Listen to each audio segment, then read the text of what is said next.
ತಮ್ಮೆಲ್ಲರಿಗೂ ಶರಣು ಶರಣಾರ್ಥಿಗಳು. ಶರಣು ಶರಣಾರ್ಥಿಗಳು.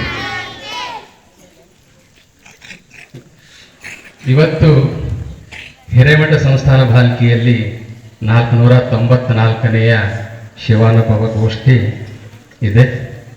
ಈ ಶಿವಾನುಭವ ಗೋಷ್ಠಿಯ ಜೊತೆಗೆ ಆದ್ಯವಚನಕಾರ ತವರಿದಿ ದಾಸಯ್ಯ, ಜನಪದ ಜಗದ್ಗುರು ದೇವರ ದಾಶಿಮಯ್ಯನವರ ಜಯಂತಿ ಉತ್ಸವ ಕಾರ್ಯಕ್ರಮ ಕೂಡ ಇಲ್ಲಿ ನಡೆದಿದೆ. ಈ ಕಾರ್ಯಕ್ರಮ ಬಹಳ ಅರ್ಥಪೂರ್ಣವಾಗಿ ಸಾಗಿ ಬರ್ತಾ ಇದೆ. ಪ್ರತಿ ವರ್ಷ ಪ್ರತಿ ತಿಂಗಳು ಶಿವಾನುಭವ ಗೋಷ್ಠಿಯಲ್ಲಿ ಎಲ್ಲ ಶರಣರ ಜಯಂತಿಗಳನ್ನು ಶ್ರೀಮಠದಿಂದ ಆಚರಣೆ ಮಾಡ್ತಾನೆ ಬಂದಿದ್ದಾರೆ. ಇದು ಬಹಳ ಸಂತೋಷದ ವಿಷಯ. ಯಾಕಂತಂದ್ರೆ ನಮ್ಮ ಜೀವನ ಪಾವನ ಆಗಬೇಕು ಅಂತಂದ್ರೆ ಶರಣರ ವಚನಗಳನ್ನು ನಾವು ಪಠಣ ಮಾಡಬೇಕು. ಬರೀ ಶರಣರ ವಚನಗಳನ್ನು ಪಠಣ ಮಾಡೋದಷ್ಟೇ ಅಲ್ಲ, ಆ ವಚನಗಳಲ್ಲಿರ್ತಕ್ಕಂತಹ ಸಾರಗಳನ್ನು ಅರ್ಥ ಮಾಡಿಕೊಂಡು ನಮ್ಮ ಬದುಕಿನಲ್ಲಿ ಅಳವಡಿಸಿಕೊಂಡಿದ್ದೇ ಆದ್ರೆ ನಮ್ಮ ಬದುಕಿಗೆ ಒಂದು ನೆಮ್ಮದಿ ಸಿಗ್ತದೆ, ಶಾಂತಿ ಸಿಗ್ತದೆ. ಆ ನಿಟ್ಟಿನಲ್ಲಿ ನಮ್ಮ ದೇವರ ದಾಶಿಮಯ್ಯನವರು ಕೂಡ ಬಹಳ ವಚನಗಳನ್ನು ಬರೆದಿದ್ದಾರೆ. ಕಡೆಗೇಲಿಲ್ಲದ ಬಂಡಿ ಹೊಡೆಗೆಡೆಯದೆ ಮಾಡುವುದೇ ಕಡೆಗೀಲು ಬಂಡಿಗಾಧಾರ, ಈ ಕಡುದರ್ಪವೇರಿದ ಒಡಲೆಂಬ ಬಂಡಿಗೆ ಮರಣ ಭಕ್ತರ ನುಡಿಗಡನವೇ ಕಡೆಗೀಲು ಕಾಣ ರಾಮನಾಥ ಅಂತೇಳಿ ಇಂಥ ಅನೇಕ ವಚನಗಳನ್ನು ರಚಿಸಿದ್ದಾರೆ. ಇವರ ಜನನ ಎಲ್ಲಾಯಿತು ಹೇಗಾಯ್ತು ಅಂತ ಅನ್ನೋದನ್ನು ನಮ್ಮ ಪುಟಾಣಿ ಮಕ್ಕಳು ಈಗಾಗಲೇ ಹೇಳಿದ್ದಾರೆ. ಯಾದಗಿರಿ ಜಿಲ್ಲೆಯ ಸುರಪುರ ತಾಲೂಕಿನ ಮದನೂರು ಗ್ರಾಮದಲ್ಲಿ 1165ನೇ ಇಸ್ವಿಯೊಳಗ ಶಂಕರಿ ಮತ್ತು ರಾಮಯ್ಯ ಅನ್ನುವಂಥ ದಂಪತಿಗಳ ಉದರದಲ್ಲಿ ದಾಶಿಮಯ್ಯನವರು ಜನ್ಮ ಆಗ್ತದೆ. ಇದರಿಂದ ನಮಗೇನು ಕಂಡು ಬರ್ತದೆ ಅಂತಂದ್ರೆ ಬಸವಣ್ಣನವರಿಗಿಂತಲೂ ಇವರು ಹಿರಿಯರು.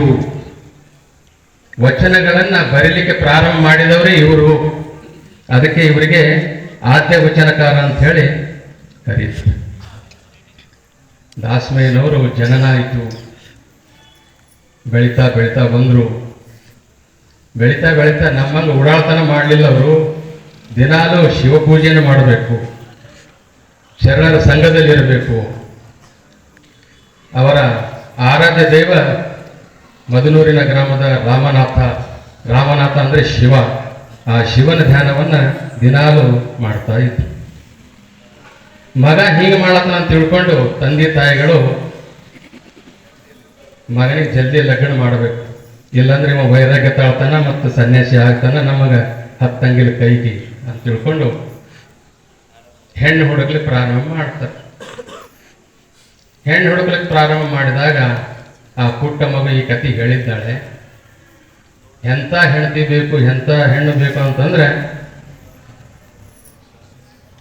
ಕಬ್ಬಿನ ಜಲ್ಲೆ ಮತ್ತು ಮರಳು ಉಸುಕು ಮಿಕ್ಸ್ ಮಾಡಿರ್ತಕ್ಕಂಥ ಅಕ್ಕಿಯಿಂದ ನನಗೆ ಯಾರು ಪಾಯಸ ಮಾಡಿಕೊಡ್ತಾರ ಅವರು ನನಗೆ ಅನುರೂಪವಾಗಿರ್ತಕ್ಕಂಥ ಹೆಂಡತಿ ಆಗ್ತಾಳ.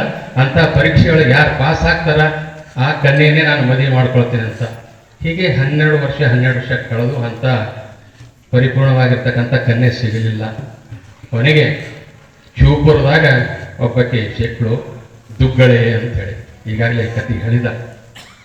ಕಬ್ಬಿನ ರಸ ಹಿಂಡಿ ಅದನ್ನು ಮರಳು ಸೋಸಿ ಕಬ್ಬಿನ ಜಲ್ಲಿ ಏನಿರ್ತದೆ ಅದನ್ನು ಒಣಗಿಸಿ ಉರಿ ಮಾಡಿ ಪಾಯಸ ಮಾಡಿ ಕೊಟ್ಟಂಥ ದುಗ್ಗಳೆಯನ್ನು ನಮ್ಮ ದಾಶಿಮಯ್ಯನವರು ಮನಪೂರ್ವಕವಾಗಿ ಮೆಚ್ಚಿ ಅವರಿಗೆ ವಿವಾಹ ಆಗ್ತಾರೆ. ನೋಡ್ರಿ, ಅವ್ರು ಯಾಕಿಂತ ಪರೀಕ್ಷೆ ಇಟ್ಟರು ಅಂತ ನಾವು ಸ್ವಲ್ಪ ವಿಚಾರ ಮಾಡಬೇಕು. ಕಥೆ ಅದ ಅಂದ್ರೆ ಸತಿಪತಿಗಳ ಭಕ್ತಿ ಒಂದಾಗಬೇಕಲ್ಲ. ಆ ಭಕ್ತಿ ನಾ ಹ್ಯಾಂಗ ನಡೀತೀನಿ, ನಾ ಯಾವ ರೀತಿ ಭಕ್ತಿ ಮಾಡ್ತೀನಿ, ನನ್ನ ಜೊತೆಗೆ ಅನುರೂಪಳಾಗಿರ್ಬೇಕು, ನಾ ಹೇಳ್ದಂಗೆ ಕೇಳಬೇಕು, ಅವಳು ಹೇಳ್ದಂಗೆ ನಾನು ಕೇಳಬೇಕು, ಅಂಥ ಕನ್ಯೆ ಸಿಗ್ಬೇಕನ್ನುವಂಥ ಒಂದು ಮನಸ್ಥಿತಿಯೊಳಗೆ ಅಂಥ ಪರೀಕ್ಷೆಯನ್ನು ಇಟ್ಟಿರು. ಮದುವೆ ಆಯಿತು, ಎಲ್ಲ ಆಯಿತು, ಚಂದ ನಡೀತು ಸಂಸಾರ.